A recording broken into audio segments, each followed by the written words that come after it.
Hoje é o Dia Nacional de Missões.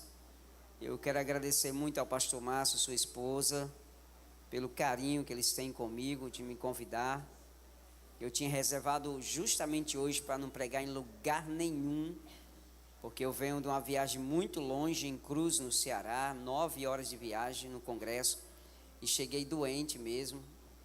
O clima lá é muito agradável, e aí a mudança de clima, um choque térmico que eu tive com Mossoró, e eu fiquei, tu sabe que eu quebro o copo, homem. Deixa ele quieto aqui, obrigado. E aí eu disse, amor, essa semana eu vou descansar porque eu tenho uma maratona. Mas aí o pastor, quando ligou para mim, me convidou, aí não tem jeito. Coração nem turbia, né? É os paraibanos que dizem essa palavra, não sei se existe não. Mas aí eu disse, pastor, a gente vai na hora. Deu um pulo de alegria, liguei para minha esposa, estava na mãe dela, na irmã dela. Voltamos a Areia Branca de novo. E eu convidei Naldo e Jarlene em cima da hora. O tempo ficou curtinho hoje, mas agradeço a Deus. Obrigado. Obrigado a Ingrid, que é a missionária da Missão Evangélica Pentecostal do Brasil. Eu só não gosto de tirar foto com Ingrid e nem com a Thalita, porque elas são... E a Thalita, né? A Thalita está por aqui, está aqui, Thalita. São grandes demais, aí... Só Jesus é sentado, obrigado. Amém. Quem trouxe Bíblia, diga glória a Jesus.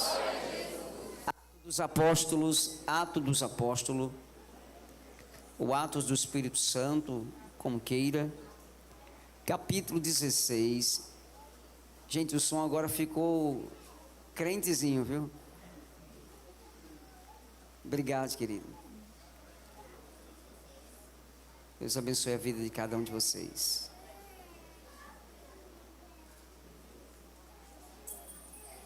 Atos 16, verso 1 ao verso de número 10.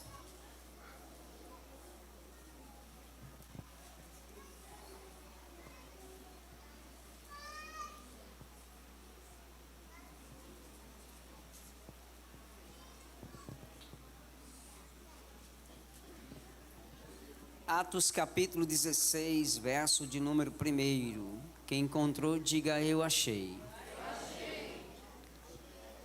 Paulo chegou também a Derbe e a Listra, e havia ali um discípulo chamado Timóteo, filho de uma judia crente, mas de pai grego. Os irmãos de Listra e Ícone, ou de Icônio, davam bom testemunho dele. Paulo queria que Timóteo fosse em sua companhia e por isso circuncidou por causa dos judeus daqueles lugares, pois todos sabiam que o pai dele era grego. Ao passar pelas cidades, entregaram aos irmãos as decisões tomadas pelos apóstolos e presbíteros de Jerusalém, para que os observasse constantemente. Assim as igrejas eram fortalecidas na fé e de dia em dia aumentava em números. E percorrendo a região de Frígio Galata, tendo sido impedido pelo Espírito Santo de pregar a palavra na província da Ásia, chegando perto de Mísia, tentaram ir para Bitínia, mas o Espírito de Jesus não permitiu também. E tendo contornado Mísia, foram a Troade. À noite, Paulo teve uma visão da qual um homem da Macedônia estava em pé e lhe rogava, dizendo: passe a Macedônia e ajude-nos. Assim que Paulo teve a visão, imediatamente procuramos partir para aquele destino, concluindo que Deus nos havia chamado para lhes anunciar o Evangelho. Amém, gente? Verso de número 9 e 10. Não precisa ler comigo, eu vou ler de novo. À noite, o apóstolo Paulo teve uma visão da qual um homem da Macedônia estava de pé e lhe rogava, dizendo: passe a Macedônia e ajude-nos. Assim que Paulo teve esta visão, imediatamente procuramos partir para aquele destino, concluindo que Deus nos havia chamado para lhes anunciar o Evangelho. Amém. Se puder fechar sua Bíblia e olhar para cá, me dê sua atenção. porque eu queria tratar hoje sobre um personagem que me chama muita atenção, sobre missiologia. Eu estava em casa e eu fiz alguns comentários hoje à tarde em relação às missões. Eu poderia tratar disso hoje à noite de forma bem peculiar mesmo, em virtude que hoje é o Dia Nacional de Missões. Mas o Espírito Santo me levou a tratar de algo muito visionário mesmo, na questão das missões transculturais. Entramos no século 21 com um pensamento que missão se faz com isso, com aquilo e com outras coisas. Existe até um slogan das Assembleias de Deus, que missões se faz com os pés dos que vão. Já disse isso aqui uma vez, dos joelhos que dobram, das mãos que contribuem. E esse pensamento tem percorrido durante décadas e décadas nas nossas igrejas, com o pensamento que missão se faz com aqueles que oram, aqueles que contribuem, aqueles que vão até as missões transculturais. O tempo passou e a gente começou a ver que a dimensão espiritual das missões não estava tão longe em Samaria, estava dentro de Jerusalém. Eu vou explicar para vocês, calma. Lucas é o detentor do livro de Atos dos Apóstolos. É considerado o livro que não teve ainda o seu final, porque é o livro do início da igreja, e a igreja ainda continua percorrendo a sua caminhada até a volta de Jesus. Como todos vocês são muito inteligentes, eu acredito que todos aqui conheçam a história. Lucas, ele é o único escritor da Bíblia que é grego.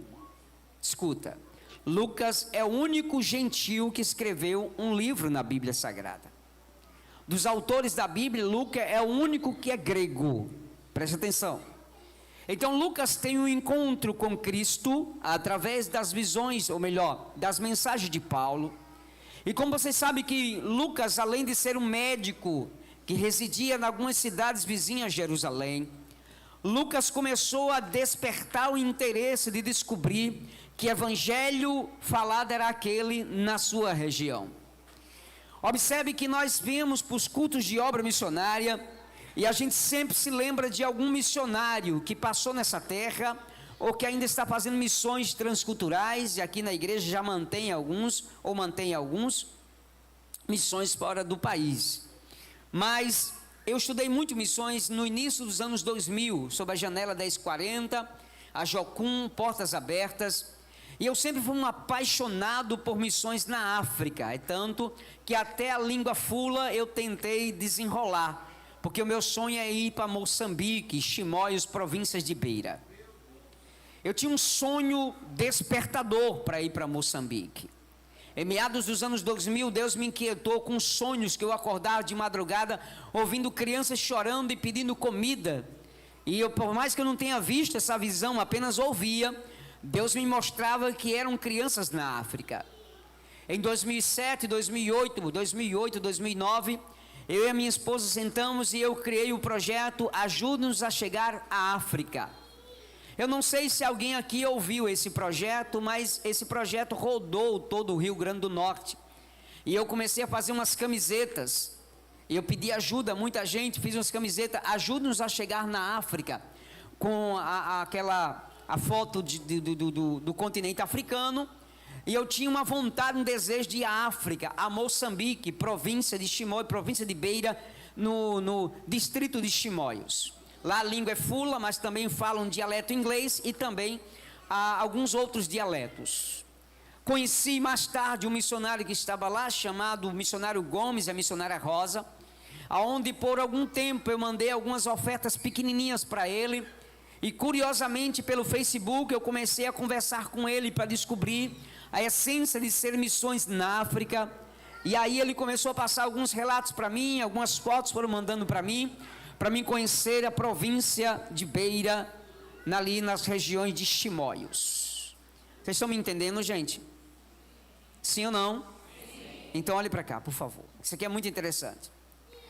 Fiz as camisas e comecei a vender porta em porta, vendi no comércio de Mossoró. Muitas pessoas descrentes compraram as minhas camisetas. Eu fui na Rádio Libertadora, que antes não era a nossa rádio, era apenas uma rádio que a gente alugava para ter programa. Fui nos programas de alguns radialistas que não eram crentes para anunciar o projeto. Fui entrevistado pela Gazeta do Oeste, que na época tinha um jornal, pela também um outro jornal agora da Rio Branco, eu esqueci o nome agora, Naldo, esqueci também. Jornal de Fato, obrigado, Fábio. Jornal de Fato e outros jornais me entrevistaram, tem até página no jornal lá em casa guardada, entrevista com o pastor Birajara sobre Projeto África. Mas para chegar na África naquele tempo, eu precisava de pelo menos, para ir e voltar, R$3.000, que hoje seria quase nada. Naquela época era muito dinheiro. E aí eu comecei a vender as camisas devagarzinho, juntando dinheiro, até que um dia eu recebi um telefonema para ir em determinado lugar para receber uma oferta. Não vou dizer o lugar por ética, porque senão eu seria prejudicado se eu dissesse aqui para vocês.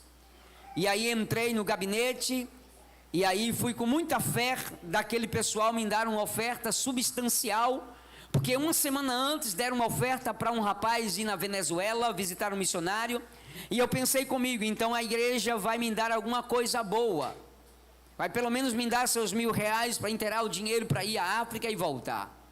Coração palpitante, a mulher esperançosa, gente vibrando.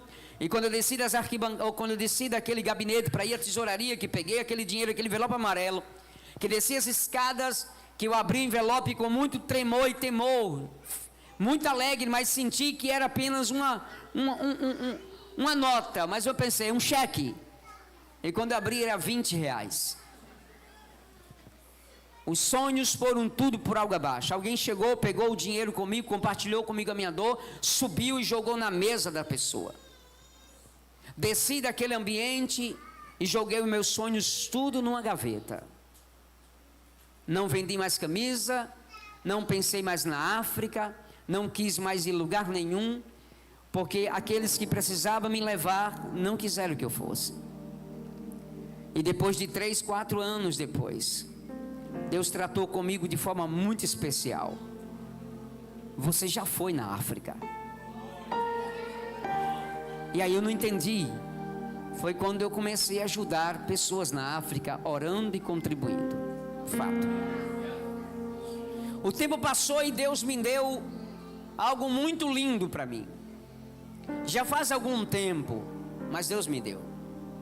Deus me deu uma mensagem que eu preguei, e eu pregava e chorava muito, porque parecia que eu estava singrando os mares dos oceanos para chegar na província de Beira.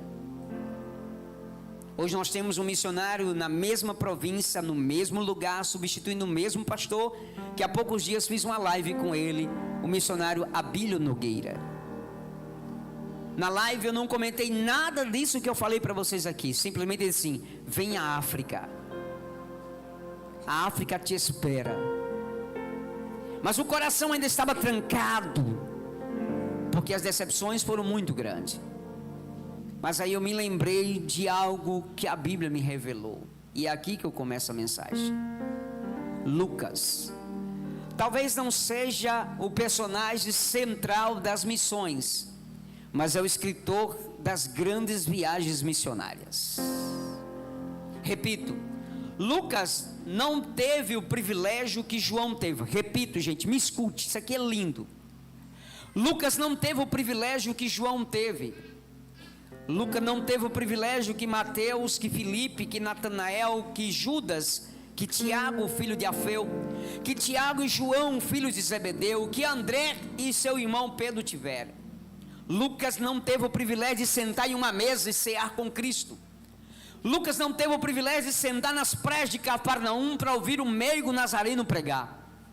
Lucas não teve o privilégio de ouvir Jesus qualificar homens e mulheres para a sua obra missionária. Lucas nunca sentou em um banco para ouvir um sermão de Jesus a respeito das bem-aventuranças. Lucas nunca sentou em uma cruzada onde Jesus pregou sobre o véu do templo. Lucas nunca sentou em um determinado lugar para ouvir Jesus falar sobre multiplicação de pães. Lucas não teve o privilégio de entrar num casamento onde Jesus fez o seu primeiro milagre, transformando água em vinho. Lucas nunca andou 1 milha com Jesus, 1 quilômetro com Jesus. Lucas não teve o privilégio que João teve de reclinar a cabeça no seio de Jesus na Santa Ceia. Lucas não teve o privilégio de comer o pão que Jesus partiu, de beber o vinho que Jesus dava. Lucas não teve o privilégio de sentar do lado de Jesus e dormir uma noite em Betânia. Lucas não teve o privilégio de andar com Cristo nas praias de Cafarnaum e ver milagres extraordinários. Lucas não teve o privilégio de descer as escadarias de Jerusalém e até o tanque de Betesda para fazer um homem de 38 anos que esperava um milagre sair da cama e caminhar. Ele nunca teve o privilégio de ver esses milagres. Lucas nunca teve o privilégio de sentar do lado dele. Lucas não teve o privilégio de ver Jesus fazer coisas extraordinárias. Mas também Lucas não teve o desgosto de ver Jesus sendo traído. Ele não teve o desgosto de ver Cristo sendo chicoteado. Ele também não teve o mau prazer, posso dizer assim, de ver ele pendurado no alto do Gólgota. Mas um dia, em suas caminhadas de peregrinação do seu ministério, Lucas começa a pensar que naquelas mesmas cidades que ele andou, visitando pessoas, parentes, chefes poderosos, para diagnosticar problemas e causas da patologia da medicina. O ofício de Lucas era médico. Quando se diz médico amado, assim como João era o apóstolo amado, é porque no bojo do conhecimento de Lucas, Lucas nunca usufruiu de um orgulho, assim aprendendo com Paulo. Paulo certa feita disse aos coríntios: se tenho que me orgulhar, me orgulharei nas minhas fraquezas. Tudo que faço é para Cristo, tudo que eu faço é para Ele. E o apóstolo Paulo falando sobre isso, isso é posto sobre mim uma obrigação, e ai de mim se não pregar este evangelho. Igreja, me dê os seus ouvidos, me empreste o teu coração, porque hoje eu estou com mais vontade de pregar do que as outras vezes. Eu não me preocupo se essa noite você vai carregar essa cadeira na cabeça, mas eu quero que você volte para casa, entrando no beco, entrando em casa, com a consciência de que missão não é apenas um culto que a Ingrid dirige. Que missão não é apenas você colocar sua oferta para mandar para o missionário lá no outro lado do país, ou do outro lado do oceano. Missão é um coração pulsando por vidas. Missão é você chegar à vontade de falar assim como o nosso querido irmão aqui falou. Depois de 33 anos em um ministério, agora despertou e floriu dentro dele a ideia de ganhar almas. A Bíblia diz que Lucas é quem narra. Atos dos Apóstolos foi escrito por Lucas. Todo mundo sabe que Atos é escrito em duas formas: narrativa e narrativa indireta. Lucas começa a escrever Atos a partir do momento que ele descorre os assuntos, a saber, os assuntos da igreja, mediante esforços adquiridos através de relatos dos discípulos que se converteram. É tanto que vocês sabem que Atos capítulo 9 e Atos capítulo 22 parece uma contradição, mas não é. Em Atos 9, Lucas está falando agora de algo que contaram para ele a respeito da convenção de Paulo no caminho de Damasco. Em Atos 22 já é Lucas registrando as próprias palavras de Paulo diante do rei Agripa. Se você observar Atos 9, 22, parece que está contraditório, porque um texto diz que a luz apareceu para os homens, mas eles não ouviram a voz. No outro diz que eles ouviram a voz, mas não viram a luz. É porque Paulo agora estava, ou melhor, Lucas está narrando agora uma narrativa de alguém que falou, de alguém que contou o ministério da convenção de Paulo. Mas diante do rei Agripa, ele ouviu da própria boca de Paulo o que tinha acontecido no caminho de Damasco. Então Lucas, como ele era bom nisso, ele começou a anotar tudo.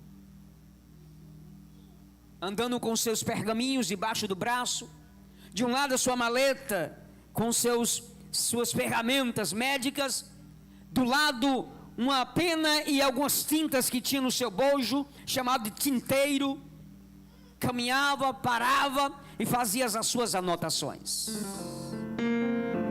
Mas certa feita Lucas começa a dizer que Paulo está agora chegando em Derbe e Listra.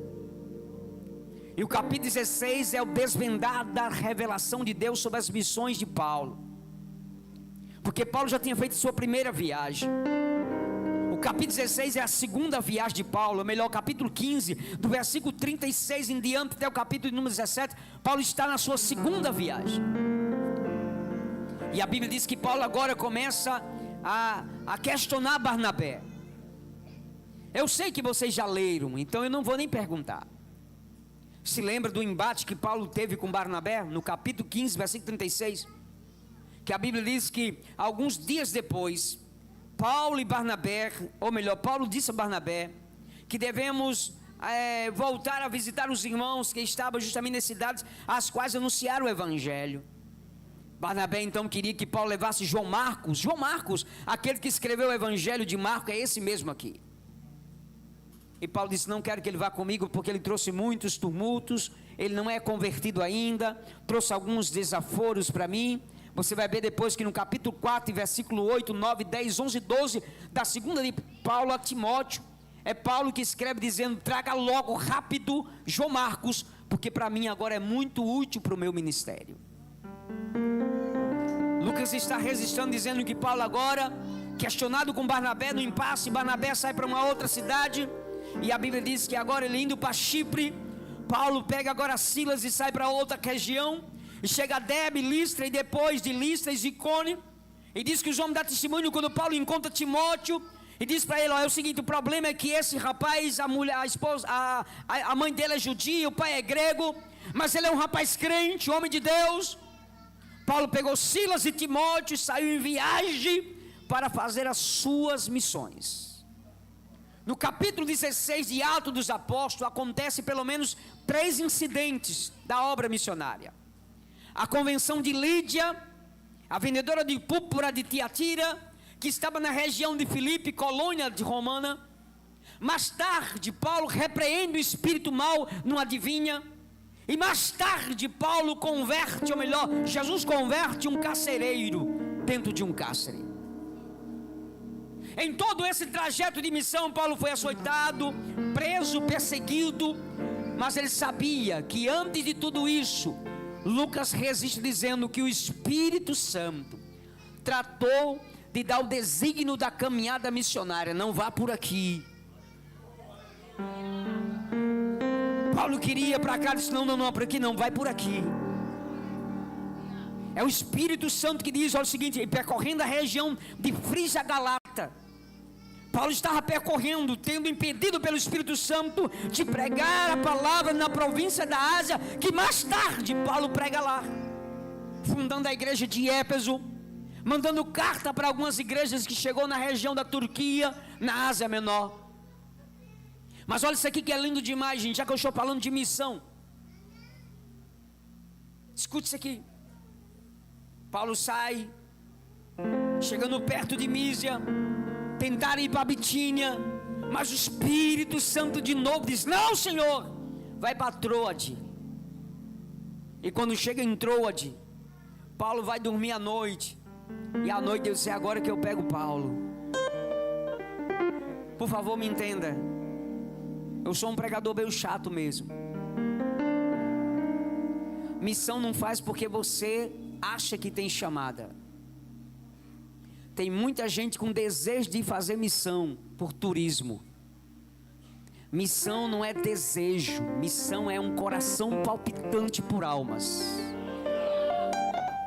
Eu conheço um monte de missionários que estão voltando. Daqui eu e o Naldo comentamos agora há pouco, nem mais contar no assunto. Um monte de missionários que vão e com 2, 3 anos volta rápido. Por que, Ubirajara? Porque as pessoas estão pensando que missão é turismo em outros países. Eu contei aqui, eu não sei se eu contei aqui, mas se eu contei eu vou repetir de novo, tá bom? Tem um campo missionário maravilhoso para treinar obreiros de verdade, bem pertinho de nós. Souza, na Paraíba. Eu fui lá, gente.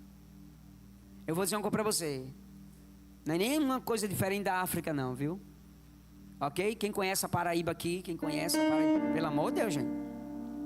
Paraíba é aqui, vizinho. Você vai em Souza, na Paraíba, pertinho de Cajazeiras. Quando você chegar em Souza, você procura o seguinte: onde é o território dos ciganos aqui? É como se fosse um quarteirão de uma cidade, de uma rua. São aproximadamente em torno de 50, 60 casas. Lá é circulada por um esgoto. Não porque é esgoto que passa água, mas é um buraco que eles fazem. E é proibido as pessoas entrarem lá sem permissão do cacique. Eles usam o seu próprio dialeto. Eles cantam na igreja em língua portuguesa e também no seu dialeto. É um código que eles usam. Não ensina ninguém. Lá dentro, quando você entra, você encontra uma escassez. Como eu fui na casa de uma mulher com 8 filhos.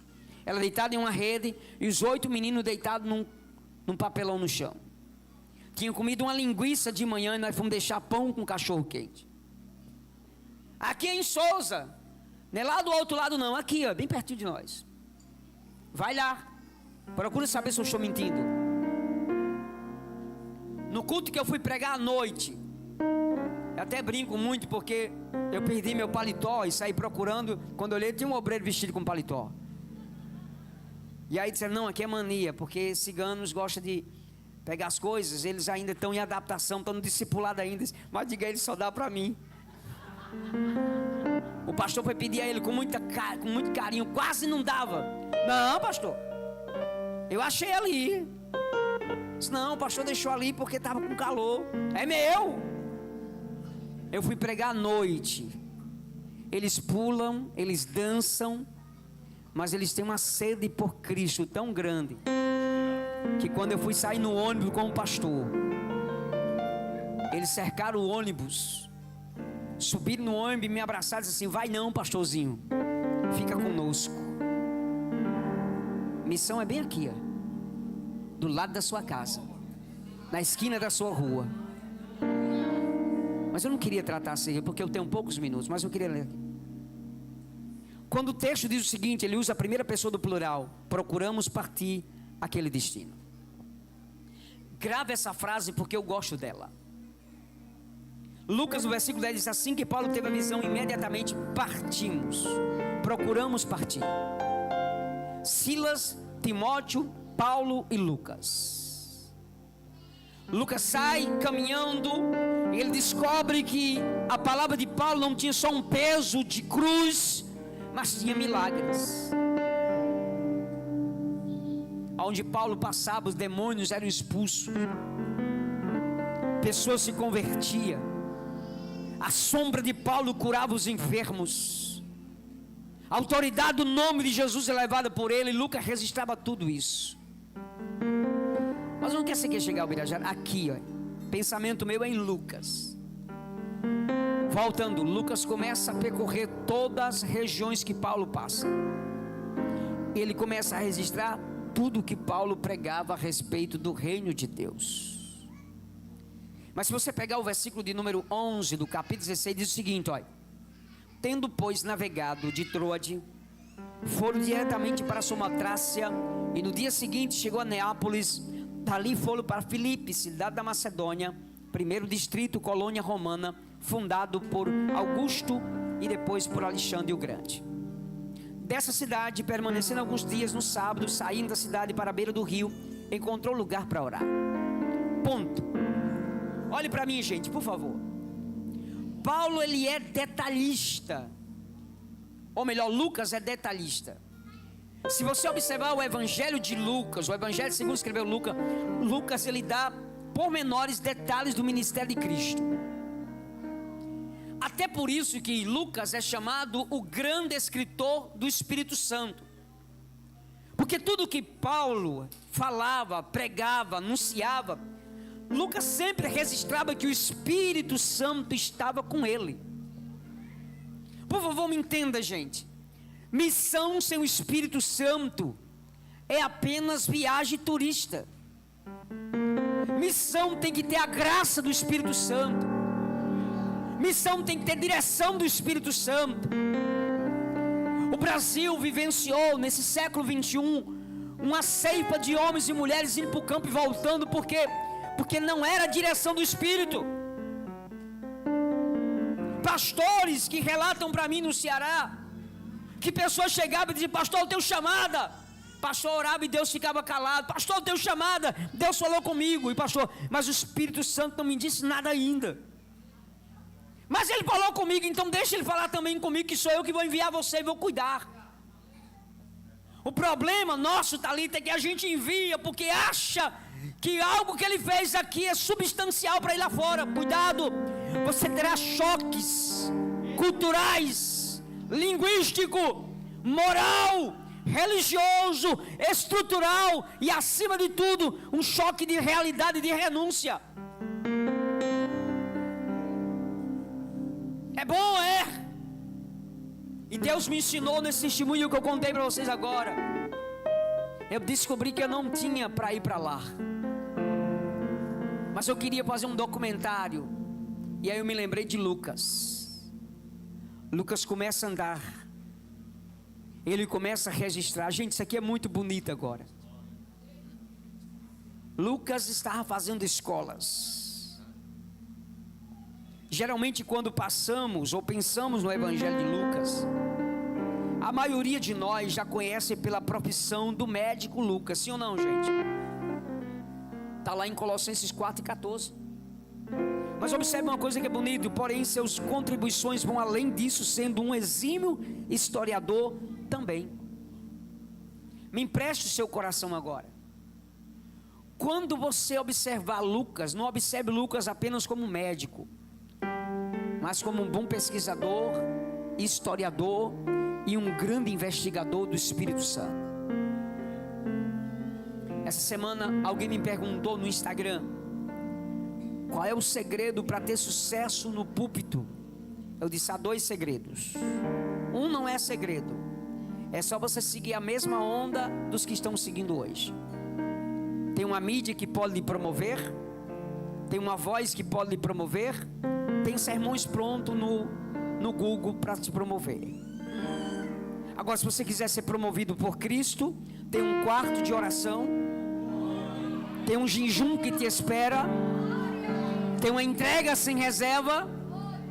E quando você for fazer, não se apresente a homens.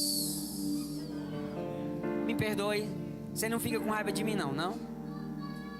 Existe uma geração que já recebeu o seu galardão. Tudo que faz, e não é pecado postar. Eu posto as minhas viagens, mas se você perceber algum pontinho, tem alguém querendo se promover no seu ministério. Se o fogo estiver caindo, tira uma selfie e posta dizendo: foi forte hoje aqui. O resultado, Jesus não batizou ninguém, mas o povo pulou. Jesus salvou ninguém, mas o povo saiu vibrando. Olha para mim. Missão é você chegar em vilarejos e fazer com que os corações sejam quebrados. É chegar em becos da cidade de Areia Branca e ver pessoas chorando. É falar de Cristo apenas com a sua simplicidade. Jesus te ama, e produzir nele resultados. Eu contei agora no congresso de Cruz a história da parábola, já que já assim gosto tanto das parábolas. A parábola das 10 virgens. Aproveitei o momento porque o tema era: enche o teu vaso de azeite e vem. Aí preguei sobre azeite, porque todo mundo aqui pensa que eu sou pregador só de ensinamento. Eu sou pentecostal. Só que às vezes que eu venho para cá e eu gosto de deixar o Espírito Santo me guiar. E lá eu disse para a igreja uma das coisas mais lindas de Jesus. Olha para mim, gente, é que ele tinha capacidade de falar palavras sofisticadas, sim ou não? Palavras difíceis, sim ou não? Porque a sabedoria era a sua aluna. É ele que ensinou a sabedoria a ser sábia. Está lá em Provérbios, capítulo 8. A sabedoria sentava para ouvir os seus ensinamentos. Mas Cristo utilizou de palavras simples para um povo de educação avançada. O reino dos céus é semelhante a 10 virgens que, pegando as suas lamparinas, foi o encontro do noivo. É assim, não é? Porém, a gente gosta de tratar disso. Eu gosto de Lucas, por isso os detalhes de Lucas sobre missão. Por isso que eu sou um pregador um pouco detalhista, porque é Lucas que resiste dizendo sobre isso. Se você pegar a Vulgata Latina, um texto original, Lucas trata dessa história de Jesus, da mulher ou das 10 virgens, de uma forma curiosa, que poucas pessoas já ouviram pregar. Você já observou o versículo 3 e 4 do capítulo 25 de Mateus? Não? Então, já que você é pregador, chega em casa, anota, porque eu preciso ensinar isso aqui para você. Diz que as 5 imprudentes ou loucas pegaram as suas lamparinas, não foi assim? Mas não levaram azeite. Porém, todavia, entretanto, as outras 5 prudentes, além das lamparinas, levaram azeite consigo. Amém, gente? O azeite ficava numa candeia, numa lamparina pequena, com buraco, com pavio. Enchia com azeite. Eu vou usar isso aqui. E quando terminava de encher, acendia o pavio. O azeite demorava entre 3 a 4 horas para acabar e o fogo apagaria. O fogo arderá continuamente sobre o altar e não se apagará. Porém, o sacerdote toda manhã tem que colocar lenha. Se não colocar, o fogo apaga. 3 a 4 horas tinha que pegar de novo o azeite e encher a lamparina para que a lâmpada ficasse acesa. O casamento era 6 da noite, sim ou não? Sim ou não? Sim. Só que a Bíblia diz, à meia-noite, o noivo veio. Mas olha o texto anterior. Tardando o noivo, na nova tradução, demorando para vir. 6 da noite, 7, 8, 9, o azeite foi acabando e elas dormiram. Todas 10. Observe que no capítulo 25, verso 1 a 13, não aparece a palavra noiva. É 10 virgens, um noivo, 10 lamparinas, 10 vestes, 10 azeite. Pregador, onde você quer chegar? Missão se faz com isso aqui, ó. Se não tiver o Espírito Santo, você não fará missão. Observe que eu vou repetir de novo. No capítulo 25, de 1 a 13, a parábola das 10 virgens, não tem a palavra noiva. Por que, pregador? Porque Cristo não está tratando da noiva, está tratando da vigilância. O final diz, vigiai, pois, porque não sabeis a hora que há de vir. 10 da noite, 11, meia-noite, ouve-se um grito lá fora. Aí vem o noivo, sai ao encontro dele. Todas estavam, diga comigo, dormindo. Todas estavam? Todas estavam? Quando ouviu o grito, todas acordaram. As prudentes pegaram as lamparinas, apagaram, quase apagando, e tinha azeite. Encheu, a lâmpada continuou acesa. As outras, quando pegaram, não tinha azeite. Simples. Quando elas voltaram, que foram comprar, que voltaram, que bateram na porta, olha o que a Bíblia diz. E batendo na porta, disse, Senhor, abre a porta. Ele disse assim, eu não conheço você. Repito, gente. Missão se faz com o olhar crítico de Lucas. Lucas traz detalhes aqui. 3 detalhes importantes para Lucas, para mim encerrar a mensagem. Primeiro, a chamada, ela é proposta para quem vai e quem ouve a voz do Espírito Santo. Segundo, se você sabe ouvir a voz do Espírito Santo, atenda quando ele disser que você não vá por aqui, vá por ali. Terceiro, singra os mares, vá em terras estranhas, mas aproveita a oportunidade de falar do amor de Cristo para quem quer que seja. Escute mais, o próprio Evangelho de Lucas é um produto do seu trabalho investigativo, de pesquisas, de narrativas. Atos dos Apóstolos, ele passa a ser testemunha do apóstolo Paulo, testemunha ocular de Paulo, quando se torna companheiro de Paulo em seu ministério e parte das suas viagens missionárias. Escute isso aqui, o senhor William Marcel é um autor muito conhecido, diz o seguinte, um arqueólogo do século XX, conhecido por ter sido a maior autoridade histórica da Ásia Menor. Em sua época, iniciou sua pesquisa, desfavorável historiador do livro de Atos. Este homem, simplesmente William, começou a tentar descobrir a essência, porque Atos dos Apóstolos trata de Paulo e não fala tanto de Lucas. Lucas é como se estivesse nos bastidores, falando da efusão do Evangelho, do apóstolo São Paulo, do triunfo da igreja, das missões transculturais, mas está escondido, porque a glória tem que ser somente para Cristo. É tanto que o tratado de Lucas, para Atos e para Lucas, o Evangelho, é para Teófilo. Teófilo é justamente um homem que ouviu o relato de Lucas. Escuta aqui, gente, por favor. Para de medir missão por aqueles que estão lá fora. A Jocum, jovens com uma missão. A janela Portas Abertas. Quando a Jocum começou em 1960 até 1970, o grau de obscuridade que existia na África era tão grande, que eles começaram a entender que precisavam fazer missão na África. E foi somente nos anos 70 que o produto da Jocum chegou a alcançar os países da África. E para vocês que não sabem, Namíbia, Gâmbia, Moçambique e outras cidades vizinhas daquele continente ali, também das províncias, chamadas províncias da cidade de Zâmbia e Gâmbia, foram envolvidos por uma mensagem de Lucas, tratando justamente de figura, ou seja, papéis que tinham tirado da Bíblia, e era relatos de Lucas a respeito das missões de Paulo. Aqui em Natal, próximo da gente aqui, tem uma tribo de quilombos.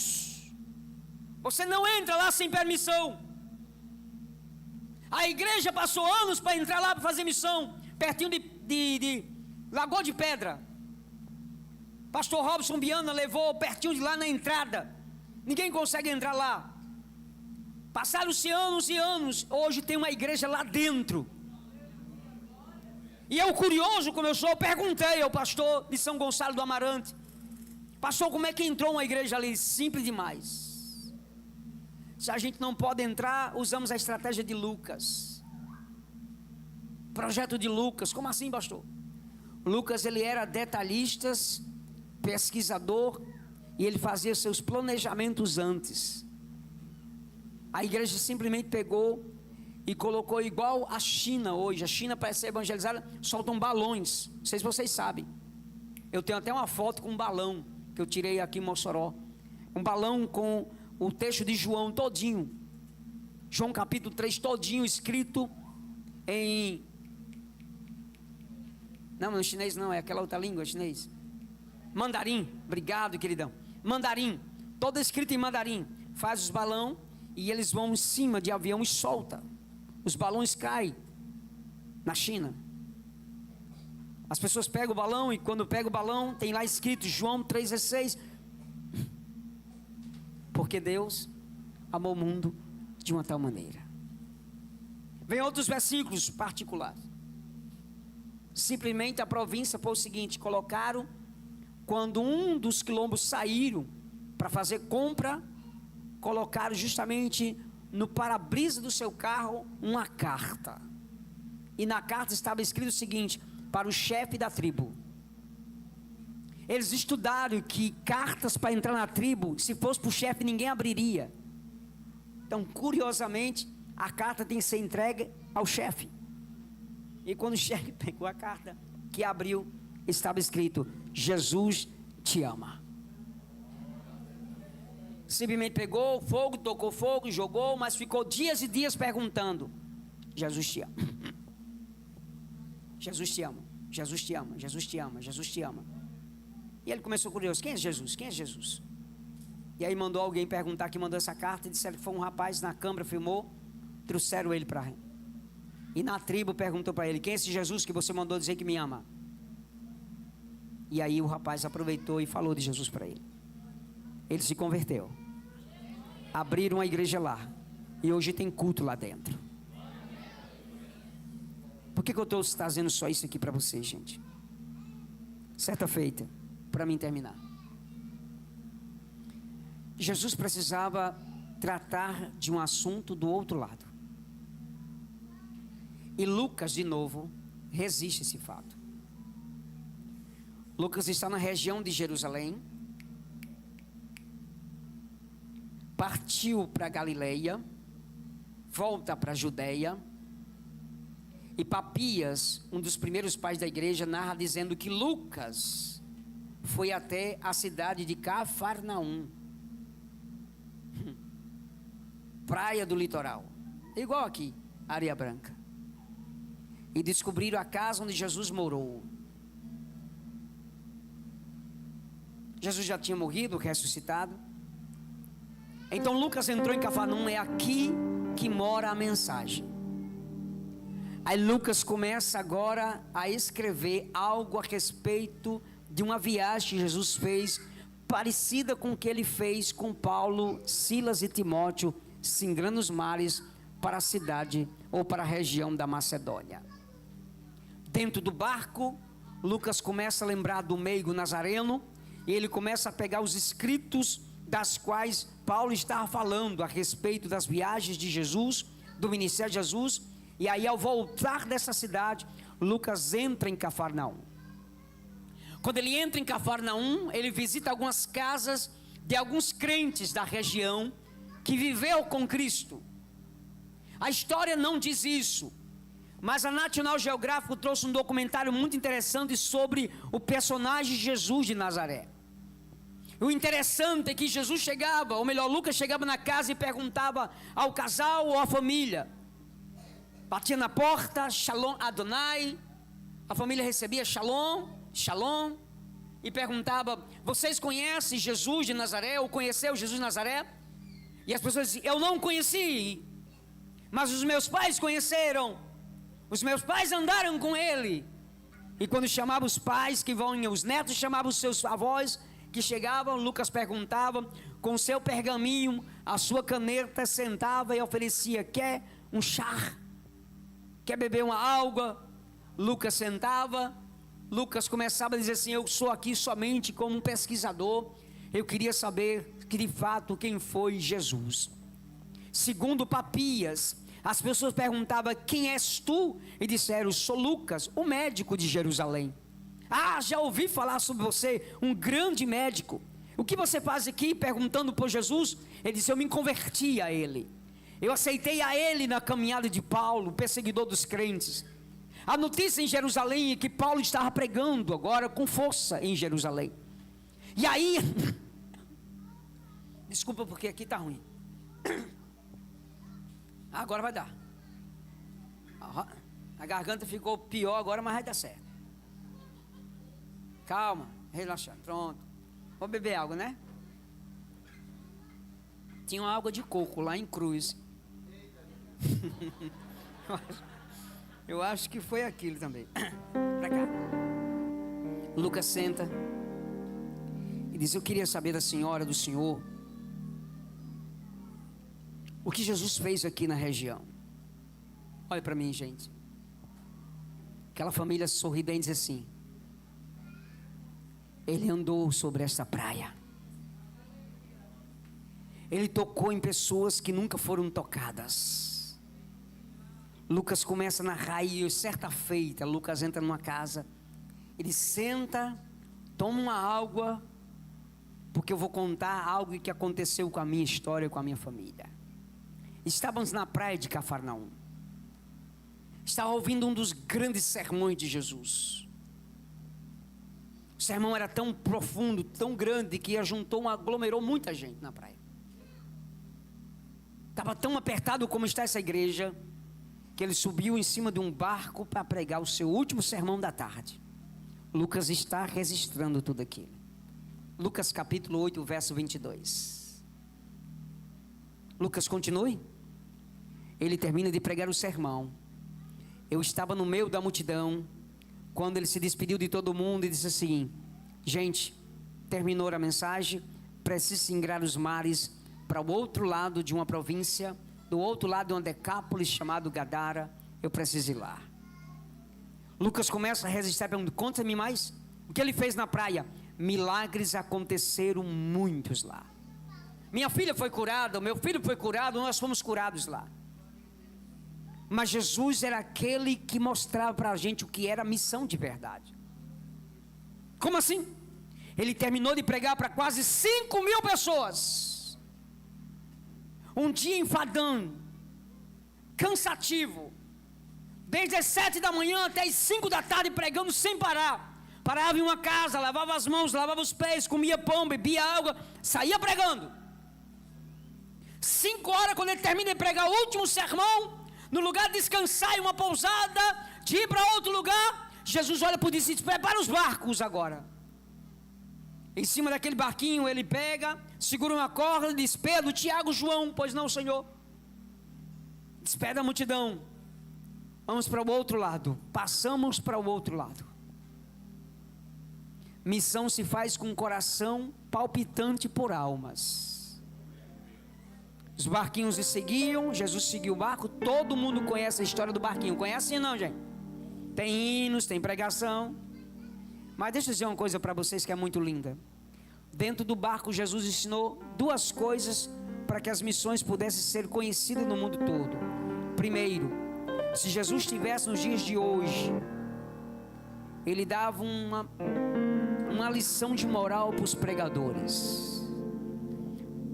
Olha para mim, olha para mim.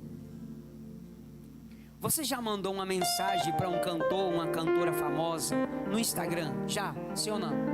Já curtiu uma foto dele ou dela e colocou um comentário? Sim ou não? Sim ou não, gente? De uma cantora, de um cantor. Ele respondeu para vocês?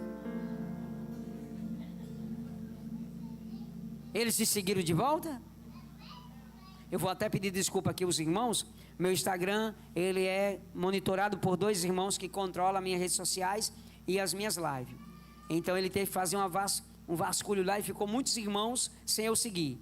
Eu vou depois olhar os irmãos daqui. Quem não seguiu, vou seguir de volta, viu? Se preocupa não estou seguindo você porque você não gosta de você não. Pelo contrário, é porque ele fez uma limpeza no Instagram.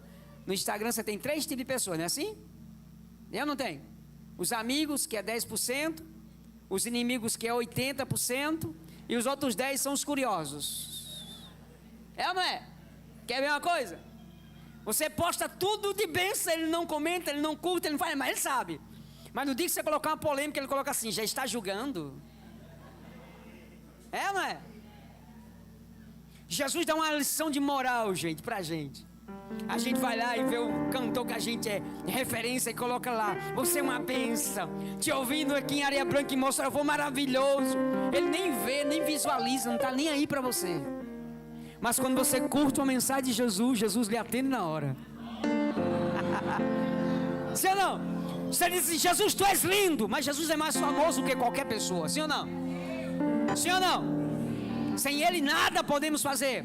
Mas você curte Jesus assim: Jesus, eu te amo. Ele responde: também te amo. Rapidinho, assim não é? Você vai lá e diz assim: Jesus, eu queria colocar um desabafo. E você coloca: Jesus, eu estou passando mal. Eu sei que você não vai ler meu comentário porque eu sou a menor da igreja de Areia Branca. Eu estou te vendo, querido, lá no banco.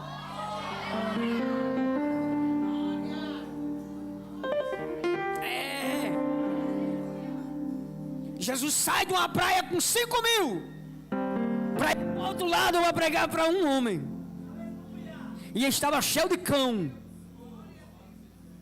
Dentro do barco ele diz o seguinte: precisamos seguir. Imagina os discípulos. Eu vou usar a linguagem daqui, gente. Eu vou terminar agora, pastor. 1 minuto. Olha para mim. Imagina Jesus no barco e discípulos, como Pedro era atrevido assim: mestre, todo o respeito, fosse nos dias de hoje, né? A assessoria de Jesus. Os assessores de Jesus dizem assim: mestre, o hotel está preparado? Tem uma água de coco. Estou falando em água de coco para ver se eu ganho. Água de coco. A pousada é boa. Os fãs estão aí para tirar uma selfie contigo. Dá nenhuma credibilidade para eles não. Você é famoso, você é Jesus, rapaz. Se lembra? Se lembra da mulher do fluxo de sangue, hemorragia uterina, rompendo a multidão? Sai pra lá, mulher. Jesus é famoso, não vai te tocar não. Jesus para quando a mulher toca e diz: alguém me tocou. Quem, Jesus? Uma mulher cheia de capicho mesmo, fedendo, cheirando mal, Senhor, mas ela não presta, o Senhor é famoso. Eu sei, mas o famoso aqui ainda desce para ser servo.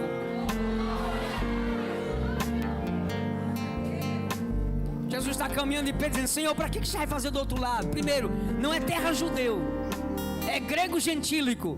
Lá não tem uma multidão te esperando, lá não tem holofote, lá não tem selfie, lá não tem Instagram, lá não vai ter uma imprensa te esperando, lá ninguém sabe nem quem é você. Eu sei, mas tem um rapaz, ele nem está me esperando, mas os demônios que estão nele estão doidinhos que não vá para lá. Jesus, quando pisou em terra de Gadara, que o demônio chegou, que ele libertou, entenderam que ele é assim. Eu vou contar isso e volto, pastor, para o senhor, por favor, me perdoe. Em 2012, eu preguei num congresso de missão em Palmares, Pernambuco. Inclusive a igreja da Eliane de Jesus, Eliane Oliveira, de Jesus, que é Eliane de Oliveira. Uma mega igreja, coisa mais linda do mundo, grande. Foi eu, Edson, Ranieri, Joséilton e Moab. Preguei nos maiores congressos do estado de Pernambuco de missão. Olha para mim. Uma igreja para 7.000 pessoas sentadas.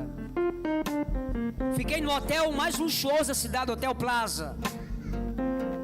Fui tratado por 2 pessoas que tratavam a minha comida, minha alimentação. Até minha água para deixar no púlpito era somente elas que deixavam. Eu fiquei assustado com aquilo. Pastor, não precisa. Você precisa ser tratado como um príncipe. Fui tratado com muita honra. Mas quando eu voltei para Mossoró, 2 dias depois, eu fui pregar na igreja presbiteriana, no sítio Picada 1, lá em Mossoró. Tinha que atravessar um rio a pé. E aí eu levei o mesmo cantor que estava comigo. Ele chegou em Mossoró todo empolgado, não foi, amor?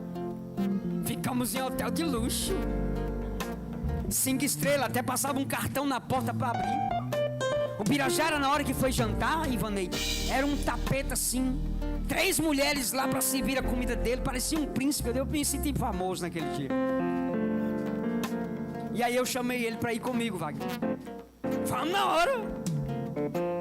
E aí quando pegamos a Kombi, ele disse assim: de Kombi? É, de Kombi. Quando parou na beira do rio, ele disse assim: tem que atravessar. Tiramos o sapato, arregaçamos a calça, atravessamos o rio. Aí ele começou a murmurar e disse assim: mas ontem a gente estava no hotel de luxo. Eu disse: é verdade, tem uma coisa ruim para eu te contar, que era: eu tenho mais pavor a sapo do que o cão. E tá cheio de cururu lá esperando a gente. Peguei numa mesinha, dentro do barro, cheio de terra, cheio de cadeirinha branca, cheio de gente pobre. Jesus salvou, batizou com o Espírito Santo na igreja presbiteriana. Terminou, comemos uma galinha caipira, atravessamos o rio, entramos na Kombi e voltamos para casa. Ele calado, voltando para casa. Quando chegou em casa, disse: eu não quero mais andar com você. Porque eu pensei que você ia subir, você desceu. Eu disse: então leia a Bíblia, que Jesus um dia estava no hotel de luxo, ou numa praia de luxo, e depois foi para Gadara. Nunca mais andou comigo. Fica de pé, gente, por favor.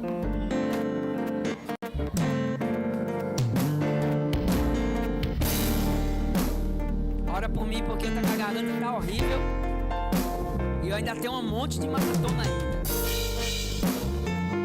Pastor, me perdoe a hora.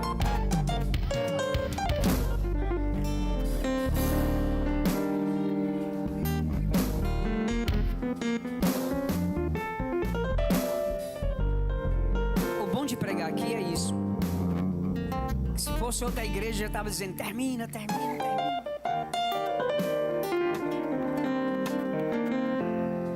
Olhe para mim encerrar agora. Eu sei que vocês já estão enjoados de ouvir o Birajara pregar. E eu gosto muito de tocar sempre nessa tecla. Nós somos uma geração privilegiada. Lá na cidade de Cruz, onde eu estava, eram 200 jovens. Eu acho que quem viu no Instagram viu as fotos de laranja. Eu conversei no particular com jovens, numa reunião que a gente fez na casa do pastor. Foi uma tarde de lágrimas.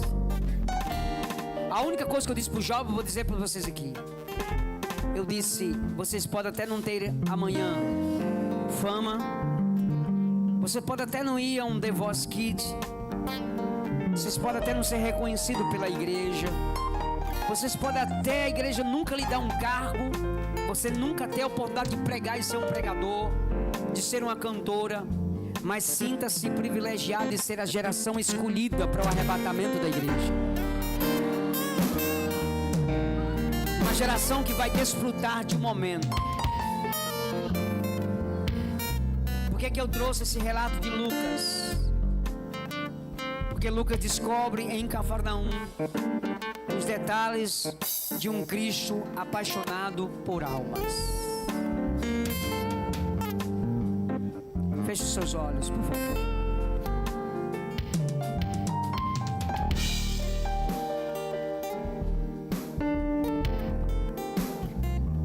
Se vocês lançarem, se vocês botarem uma música bem suave, vai ficar bom agora para mim.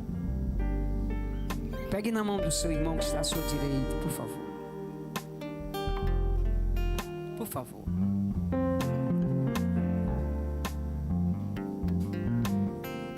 Quando hoje você lembrar de missão, lembre de Cristo.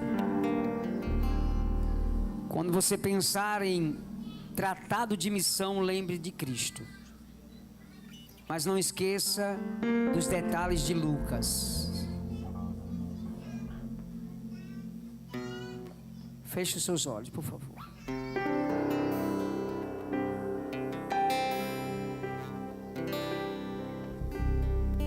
Só me escute, por favor, porque essa é a conclusão da mensagem. Eu me ando muito preocupado. Criamos uma geração dos aplausos, dos elogios, uma geração que gosta do glamour, de postar que o sanduíche que está comendo é o melhor da cidade,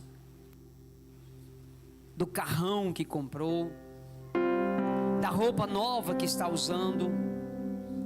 Eu sou uma geração preocupada com as vitrines, preocupado com o que vão falar a respeito de mim ou de quem está do meu lado. A geração que encontra pecado em todo mundo, menos em si. A geração que o segredo do meu sucesso é a tua fraqueza. Estamos cheios de YouTubes que estão ganhando milhões de dinheiro com a fraqueza dos outros. As redes sociais estão inflamadas com homens e mulheres denegrindo a imagem de um e de outros, enquanto ninguém tem coragem de ver por detrás das telinhas uma alma sedenta por Cristo. Tem alguém do outro lado te esperando, viu, moça? Tem alguém do outro lado te esperando, rapaz. Aquela menina lá da faculdade que você tanto conversa com ela, mas não fala de Cristo para não perder a amizade. Não precisa dar um sermão, basta dar um abraço no ouvido dele ou dela dizer assim: Jesus te ama muito. Pegou na mão? Você não precisa espantar o seu patrão. Basta singrar os mares, abraçá-lo e dizê-lo: Jesus te ama. Você não precisa espantar os seus funcionários. Escolhe um naquele dia, chama no particular e diz: eu queria só te dar um abraço, eu posso? E quando se abraçar, diga no pé do ouvido dizendo: Jesus te ama. Você não precisa evangelizar toda a sua rua para mostrar que você é o crente mais santo, mas no lugar do bom dia, diga para ele: a paz do Senhor. Deixa ele passar o dia todo perguntando: eu não sou crente, porque ele deu a paz. E quando ele perguntar de novo: porque você me deu a paz? Puxa ele, dá um abraço e liga no ouvido dele: Jesus te ama.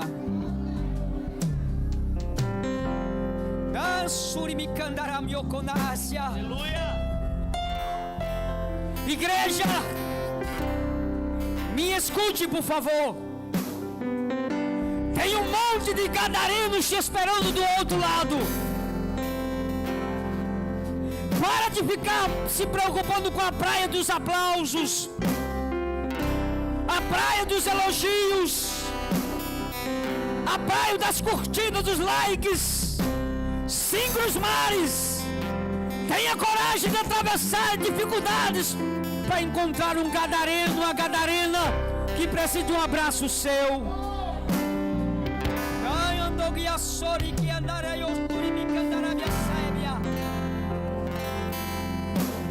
Eu vou fazer isso essa noite. Eu vou quebrar protocolos. Pastor Márcio, me perdoe, mas eu vou fazer.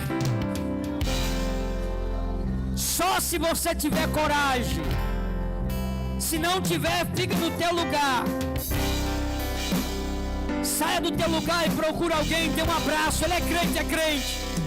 Mas procura alguém do seu lado, sai do teu lugar, procura alguém.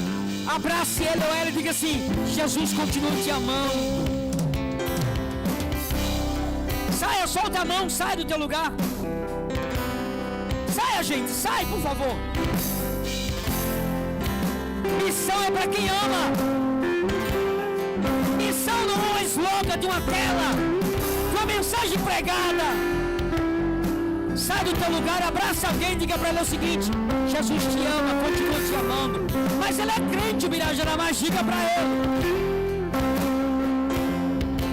Aproveita para pedir perdão. Aproveita para puxar a orelha dele ou dela e dizer o seguinte: está na hora de você mudar. Saia do teu lugar.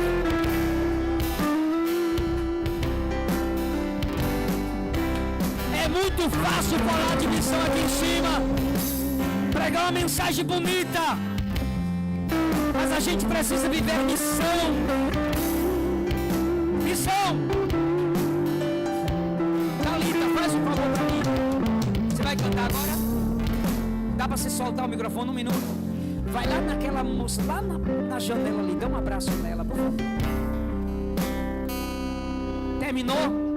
Tem mais de 200 pessoas aqui, dá pra você abraçar 200 pessoas. Aquela lá da janela ali, ó. Aquela baixinha ali. Isso, vai lá.